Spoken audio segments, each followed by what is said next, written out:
Alors, vous allez intervenir sur le thème de l'accompagnement des jeunes. Qu'est-ce que vous voudriez leur dire aux jeunes ? Alors là, je vais surtout intervenir auprès de ceux qui sont en responsabilité auprès des jeunes pour aider à réfléchir sur ce qu'on appelle la relation éducative, c'est-à-dire voilà, comment nous, adultes, être au service de la croissance humaine et spirituelle des jeunes. C'est ce qu'on a à cœur de leur transmettre, les aider à découvrir que la vie est vocation, qu'on est fait pour le bonheur, qu'on est fait pour grandir. Et le rôle des adultes éducateurs, c'est d'être au service de cette croissance humaine et spirituelle des jeunes, en les accompagnant sur leur chemin, en leur donnant des balises, des repères et en leur donnant envie d'avancer vers la vie. Et puis dans le cadre de ces assises, on va travailler davantage autour de ce qui touche la question de l'éducation affective, relationnelle et sexuelle. Et c'est vrai que moi, mon désir, c'est de faire découvrir aux jeunes que l'homme, il est un. On est fait pour être unifié dans notre corps, notre esprit, notre âme, et que c'est une bonne nouvelle d'être incarné dans un corps. Et c'est ce chemin-là de l'amour vrai, de l'amour qui se joue dans la relation respectueuse avec les autres, dans un chemin de liberté qu'on a envie de partager avec les jeunes. Alors, vous parlez de l'importance des parents. En quoi est-il important que les parents s'impliquent ?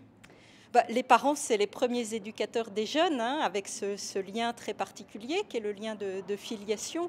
Donc bien sûr, les parents ont un rôle éminemment important vis-à-vis des jeunes, mais c'est vrai qu'on ne peut jamais éduquer tout seul. Et ce qui est très important, qu'on va creuser aussi pendant ces assises, c'est l'enjeu aussi que les parents soient en lien avec d'autres, que les enfants aient différents lieux. Il y a l'école, bien sûr, donc c'est aussi très important de travailler sur cette question de ceux qui sont en mission auprès des jeunes à l'école, mais il y a aussi d'autres lieux pour les jeunes.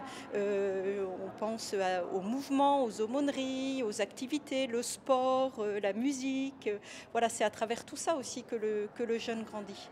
J'ai noté dans la petite présentation que vous vouliez leur transmettre quelques repères principaux. Est-ce que vous pouvez revenir sur ces repères ? Alors, dans les repères, en tous les cas, à transmettre, alors pour les éducateurs, on va beaucoup travailler dans mon atelier sur la question donc, de la relation éducative, de la relation d'accompagnement. Et un des repères majeurs, d'abord, c'est qu'on n'est jamais tout seul. Voilà, on a à travailler en équipe et on a à travailler à l'ajustement de la relation, ce qu'on appelle aussi la chasteté. Voilà, comment être dans une relation respectueuse, qui respecte l'autre, qui l'aide à grandir, qui ne le capte pas, qui ne l'enferme pas, mais qui est au service de sa liberté. Ce qui ne veut pas dire une démission, il y a aussi un cadre à poser.